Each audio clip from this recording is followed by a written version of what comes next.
Nurse তারা তারা বলা বলি করছে যে ইনজেকশন দেওয়ার পরে আপনার হলো দেলোয়ার হোসেন সাঈদী মারা গেছে। আমরা একটু জানতে চাই ওনার শরীরে কি ইনজেকশনটা দেওয়া হয়েছিল যার পরে উনি মারা গেলেন, এবং ওনার শরীরের কোনো জামায়াতে ইসলামীর নায়েবে আমির দেলোয়ার হোসেন সাঈদীর মৃত্যু নিয়ে ফেসবুকে স্ট্যাটাস দেওয়ায় পাবনার চাটমোহরে এক সরকারি কর্মকর্তাকে তার দায়িত্ব থেকে অব্যাহতি দেওয়া হয়েছে। আসসালামু আলাইকুম সুপ্রিয় দর্শক বন্ধুরা, অবশেষে আল্লামা দেলোয়ার হোসেন সাঈদীর মৃত্যুর এমন কিছু ভয়াবহ তথ্য ফাঁস হয়েছে, আর সেই তথ্যগুলো নিয়ে এখন সারা দেশে ব্যাপক আলোচনার জন্ম দিয়েছে। তো দর্শক বন্ধুরা, তাহলে কি শেষ পর্যন্ত ইনজেকশন দিয়ে আল্লামা দেলোয়ার হোসেন সাঈদীকে মৃত্যু ঘটিয়েছে সেই ডাক্তার? তো দর্শক বন্ধুরা, অবশেষে নার্স মুখ খুলেছেন এবং সেই সাথে সেই সকল বিষয়গুলোকে কেন্দ্র করে এবার লাইভ টক শুতে তারেক রহমান অত্যন্ত চমৎকার একটি তথ্য দিয়েছেন, এবং সেই সাথে সেই লাইভ টক শুটি দেখলে আপনারা অবশ্যই বুঝতে পারবেন তাহলে কি শেষ পর্যন্ত ষড়যন্ত্রের শিকার হয়ে আল্লামা দেলোয়ার হোসেন সাঈদী পৃথিবী থেকে চিরবিদায় নিয়েছেন। তো দর্শক বন্ধুরা, চলুন আমরা সেই সকল বিষয়গুলো পরিপূর্ণ জেনে নিই। অবশ্যই ধৈর্য সহকারে পুরো ভিডিওটি দেখবেন, তাহলে এই সকল বিষয়গুলো পরিপূর্ণ বুঝতে পারবেন। নার্স তারা তারা বলা বলি করছে যে ইনজেকশন দেওয়ার পরে আপনার হলো দেলোয়ার হোসেন সাঈদী মারা গেছে। আমরা একটু জানতে চাই ওনার শরীরে কি ইনজেকশনটা দেওয়া হয়েছিল যার পরে উনি মারা গেলেন, এবং ওনার শরীরের কোনো উপাদান বা আলামত সংরক্ষণ করা হয়েছে কিনা যেটা দ্বারা বের করা যাবে যে ওনার শরীরে কি ইনজেকশনটা দেওয়া হয়েছিল। রাজনৈতিক পরিমণ্ডলে দেলোয়ার হোসেন সাঈদীকে রাজাকার প্রমাণিত করতে তিনি ব্যর্থ হয়েছেন বা আওয়ামী লীগ ব্যর্থ হয়েছে। মানে উনি একজন যুদ্ধ অপরাধের দায়ে দণ্ডিত, সেই জন্য কি ওনার জানাজা ঢাকা করতে দেবে না? আমি তো বললাম যে ওনাকে সামাজিক রাজনৈতিক কোনোভাবেই একজন যুদ্ধ অপরাধী হিসেবে ইস্টাবলিশ করতে পারে না। চাক তাদের একচ্ছত্র অধিপত্য যে শোকের, সেই শোকে জামাত ইসলাম ভাগ বসিয়েছে বলা যেতে পারে। আমি যেটা বলতে চাই, আওয়ামী লীগ অনেক চেষ্টা করেও দেলোয়ার হোসেন সাঈদীকে সামাজিকভাবে, রাজনৈতিকভাবে এবং আন্তর্জাতিকভাবে একজন রাজাকার হিসেবে প্রমাণ করতে পারে নাই। আওয়ামী লীগ পারে নাই। রাজনৈতিক পরিমণ্ডলে দেলোয়ার হোসেন সাঈদীকে রাজাকার প্রমাণিত করতে তিনি ব্যর্থ হয়েছেন বা আওয়ামী লীগ ব্যর্থ হয়েছে। তেমনি সামাজিক পরিমণ্ডলে সমাজের মানুষগুলো তাকে রাজাকার হিসেবে মেনে নেয়নি। এটা কেন নেয়নি? এটা আওয়ামী লীগের ব্যর্থতা বলেন, অথবা ইতিহাসের সত্যতা বলেন, অথবা প্রমাণের স্বল্পতা বলেন, বা যে কারণে, অথবা ঘটনাটাই মিথ্যা, অথবা উনি রাজাকারই না, কিন্তু এটা প্রমাণিত হয়নি যে উনি রাজাকার। এবং এইটা মৃত্যুর পরে আরো বেশি দৃঢ় হয়েছে যে উনি রাজাকার না। কেন হয়েছে? সুখরঞ্জন বালী সহ সনাতন ধর্মের যে সাক্ষীগুলো ছিল তারা এখানে অপোজ করছে যে না, উনি রাজাকার না, এবং বলছে যে মায়ের কোলে যেভাবে রেখেছে ওনার শাসন আমলে বা ওনার ক্ষমতায় থাকা অবস্থায়, এমপি থাকা অবস্থায় সেভাবে তাদেরকে রেখেছে। তো এই বিষয়গুলো সরকারকে এবং বিচার বিভাগকে মারাত্মক লেভেলে লজ্জায় ফেলেছে যে তারা একটি খারাপ বিচার করেছে, একজন ধর্মীয় নেতৃত্বের প্রতি, একজন ধর্মীয় নেতৃত্বের প্রতি জুলুম করেছে। দেলোয়ার হোসেন সাঈদী তিনি প্রাকৃতিক ভাবে মারা গিয়েছেন নাকি হত্যা করা হয়েছে? এখানে দেখুন, লোকটা বিছানায় বসে আছে, এমন ভাবে বসে আছে যেভাবে সুস্থ মানুষরা বসে থাকে, কোনো জায়গায় হেলান দেওয়া না, ঠেস দেওয়া না, খুব স্বাভাবিক ভাবে বসে আছেন। এই লোকটা মারা গেল, খুব ভালো কথা, মারা গেল, কিন্তু কিছু কিছু অডিও এগুলো আমাদের মাথা ঘুরাই দিচ্ছে। নার্স তারা তারা বলা বলি করছে যে ইনজেকশন দেওয়ার পরে আপনার হলো দেলোয়ার হোসেন সাঈদী মারা গেছে। আমরা একটু জানতে চাই ওনার শরীরে কি ইনজেকশনটা দেওয়া হয়েছিল যার পরে উনি মারা গেলেন, এবং ওনার শরীরের কোনো উপাদান বা আলামত সংরক্ষণ করা হয়েছে কিনা যেটা দ্বারা বের করা যাবে যে ওনার শরীরে কি ইনজেকশনটা দেওয়া হয়েছিল। হতে পারে ওনার মুখের লালা, হতে পারে ওনার মলমূত্র, হতে পারে ওনার রক্তের সাদা কণিকা, মানে যেটা দিয়ে এটাকে জাজমেন্ট করা যায়। মানে এত বড় একজন আলেম মারা গেল, তার শরীরের কোনো আলামতি রাখা যাবে না, কোনো প্রমাণ উপাত্ত রাখা যাবে না, এটা তো হতে পারে না।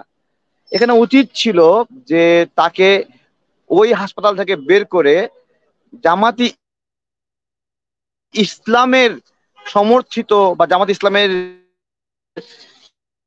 মালিকানায় থাকা কোনো হাসপাতালে নিয়ে পুনরায় পরীক্ষা নিরীক্ষা করা, এটা উচিত ছিল। কিন্তু দুঃখজনক যে এটা করা সম্ভব হয়নি। কেন সম্ভব হয়নি আপনারা সবই তা জানেন।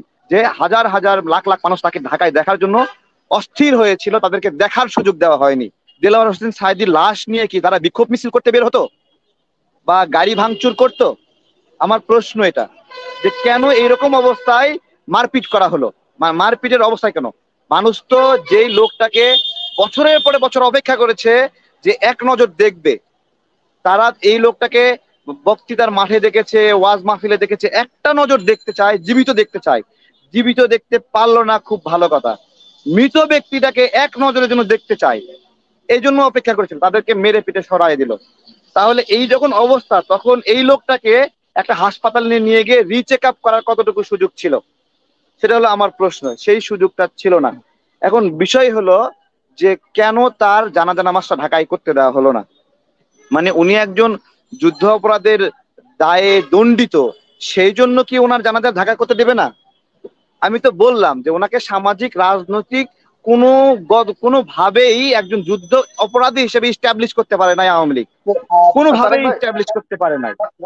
আমি একটু বাংচুরের বিষয়টা, যেহেতু আপনি বলেছেন যে তারা বাংচুর করতো কিনা জানা যায় দিলে, বাংচুর নিয়ে কিন্তু বুঝি একটু নাই, সংবাদ প্রকাশ পেয়েছে।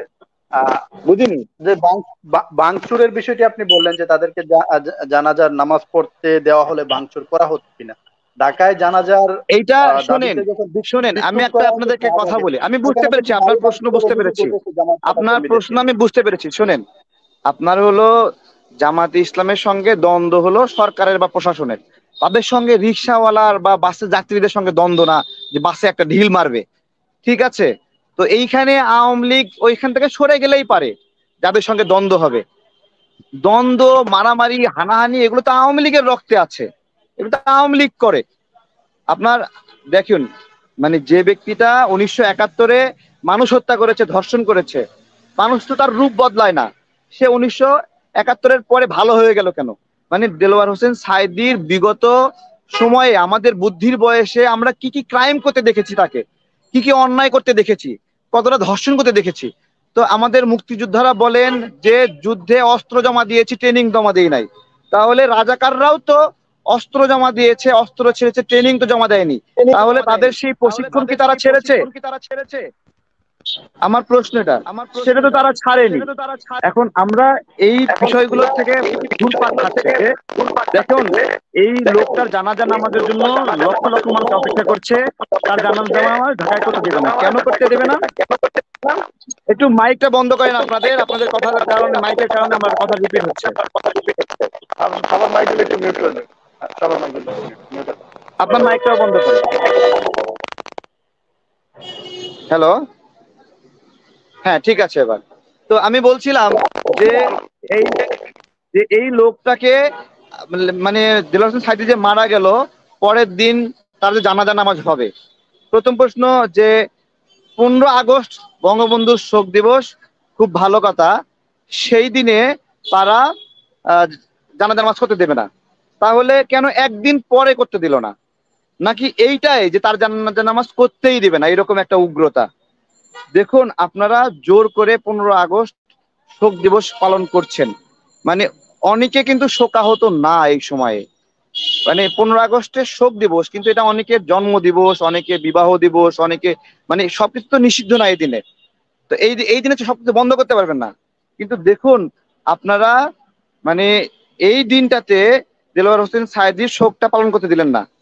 মানে ওইটা আপনাদের মালিকানায় রয়েছে, এই মালিকানাতে অন্য কেউ করতে পারবে না, অন্য কেউ জন্ম নিতে পারবে না।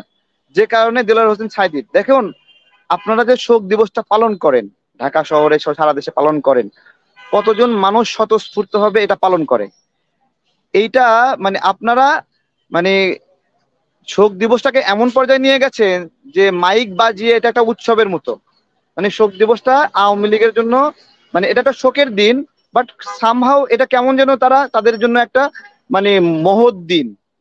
এটা কান্নার দিন না, এটা মহৎ দিন, তাদের অনেক কিছু করার দিন, অনেক কিছু আয়োজনের দিন, অনেক বক্তব্যের দিন, মানে তাদের উৎসবের মতো লাগে। সারাক্ষণ সব জায়গায় মাইক বাজাচ্ছে ব্যাপকভাবে, মানে ব্যাপকভাবে। সেই জায়গায় প্রকৃত শোক যেটা, তো দর্শক বন্ধুরা, আপনারা হয়তো এই পুরো ভিডিওটি থেকে এবং এই সকল তথ্যগুলো জেনে অবশ্যই বুঝতে পেরেছেন অবশেষে আল্লামা দেলোয়ার হোসেন সাঈদীর সেই সকল বিষয়গুলোকে কেন্দ্র করে এবার সারা দেশে ব্যাপক আলোচনা এবং সমালোচনার জন্ম দিয়েছে এবং সেই সাথে সেই ডাক্তারকে নিয়ে এখন যেন তোলপাড় সৃষ্টি হয়েছে। তো দর্শক বন্ধুরা, আপনারা এই গণ অধিকার পরিষদের নেতা তারেক রহমানের এই সকল তথ্যগুলো জেনে, এই সকল বিষয়গুলো জেনে আপনাদের কাছে কি মনে হচ্ছে অবশ্যই কমেন্ট করে জানিয়ে দিবেন। তো দর্শক বন্ধুরা, আমরা সকলে আল্লামা দেলোয়ার হোসেন সাঈদীর কে দোয়া করি আল্লাহ যেন আল্লামা দেলোয়ার হোসেন সাঈদীকে জান্নাতুল ফিরদাউস নসিব করেন, আমিন।